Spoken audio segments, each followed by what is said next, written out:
In this video, I'm going to show you a couple of graphic techniques for working in Photoshop. To begin with, I'm going to show you how to take a photograph like this shoe, and then you can extract it from its background and you can apply a filter and edit it a little bit to create more of an illustration type of graphic. And this kind of technique can work really good because then you're using, a source photograph as inspiration, but you're changing it enough that it looks more custom than just, stealing an image and cutting it out and not doing nothing to it. So we kind of want to, if we're going to steal an image, then we have to kind of make it our own, okay? So we're going to start by just looking at that example, okay? So there's the photograph of the shoe, and then this is the kind of technique that I'm going to demonstrate. And you'll see here that what happens is it reduces some of the detail, and then it looks a little bit more illustrative or maybe even a stamped effect, but it's still clearly a shoe. It just looks like it has kind of a graphic style to it, not so photographic. And that's kind of a fun way of kind of editing the graphics so that it's your own. So the first thing we're going to do is I'm going to show you kind of the example of where we're going. Okay, so I'm going to cut out the shoe from the background. I'm going to put a style on it, and then we're going to play a little bit with typography. And in this kind of exercise with typography, I kind of want you just to have fun and use type as kind of a graphic element. Now, most times in this instance, I still want to make sure it's legible and I can read it, but I kind of want to play with some simple effects so that I can kind of make it fun, and yet it's still kind of clearly legible. So the first thing is working with the shoe. And I'm going to actually put all of these examples in a new group, and then I'm just going to recreate the document.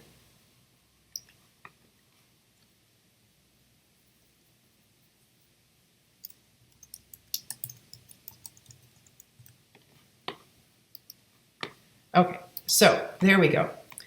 So the first thing I'm going to do is just kind of extract this shoe from the background. And there's a couple of things you could do. I could trace it with the pen tool and kind of cut it out from the background. But another tool that I usually go to see if it could do a good job is the quick selection tool.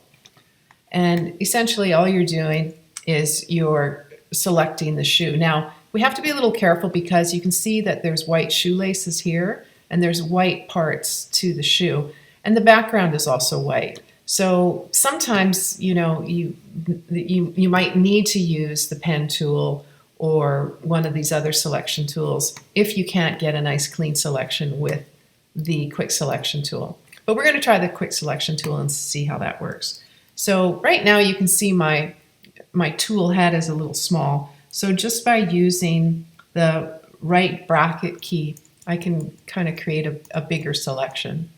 And if I need to select a small area as I'm, making my selection, I can use the left bracket key, and then that works to get in small areas like maybe the little silver cap on the shoelace down at the bottom. So just remember that. Your bracket keys on your keyboard, you can work with customizing any kind of tool size, whether it's your paintbrush tool or the eraser tool, or in this case, the quick selection tool.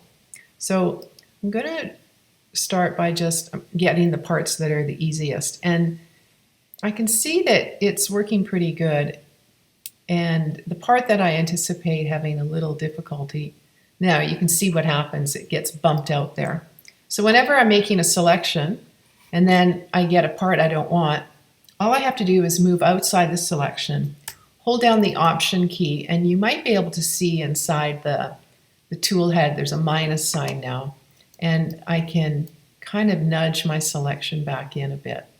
Okay, so likewise, if I want to expand my selection, I can hold down the Shift key and I can make my selection bigger.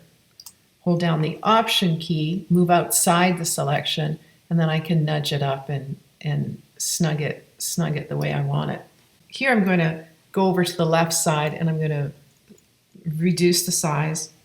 I'm going to kind of see if I can just, yeah, I can coax that little tab on the heel. And there's the white part that's selected. I'm not going to worry about that right now. I can work with that later. Down here at the bottom, I'm going to nudge that out a bit. And when I do that, it grows it too big. So I hold down the Option key and kind of snug it back up. And that's pretty good. I also have to increase my selection there. And now the tricky part, I have to get the top part of my shoe. So we'll see how that works. And sometimes I might be lucky. Yeah, so far so good. Okay, so I think that covers getting the shoe selected. And all I have to do now is worry about the shoelace. So I'm going to zoom in, so Command plus, and then hold down the spacebar key to kind of move it. Then I'm going to reduce the size of my selection head so it's a little smaller. Hold down the Shift key, and or maybe I don't even have to hold down the Shift key. Maybe I can just, yeah, I'm going to have to, you see there's my problem. Okay, so now I can hold down the Option key and I can kind of snug it up a bit. Make my brush head a little smaller. Option key and kind of keep snugging it up. And at some point I might want to try to grow it, back a bit. So it's sometimes a little bit of a negotiation in terms of making that selection. Now you can also combine selection tools. So I could always work with my quick selection tool, and then if I had a hard time making this selection, I could go over and potentially I could use like the polygonal lasso tool, or even the lasso tool if I wanted to freehand draw that. So for example, if I wanted to use the lasso tool, and maybe I don't want this shadow, so then I would hold down the Option key and I might just kind of try to, snug it up that way and try it again. Yeah, so that's kind of working, not too bad. And the lasso tool, sometimes it's a little hard to work with. If you have if you're working on a mouse, sometimes that can be a little tricky. But it can, you just practice makes perfect, right? So I'm gonna, yeah. And then sometimes, it really helps to zoom in. So these selections, it takes a little time to get good at making your selections. And I kind of want to get a little bit more there. Something like that, okay? Okay, so there's my shoe. So now I've got my object selected. Now, whatever's inside the marching ants, oh, I see something up here I want to revisit. There's a little bit of, yeah, I kind of want to get this part up here. There.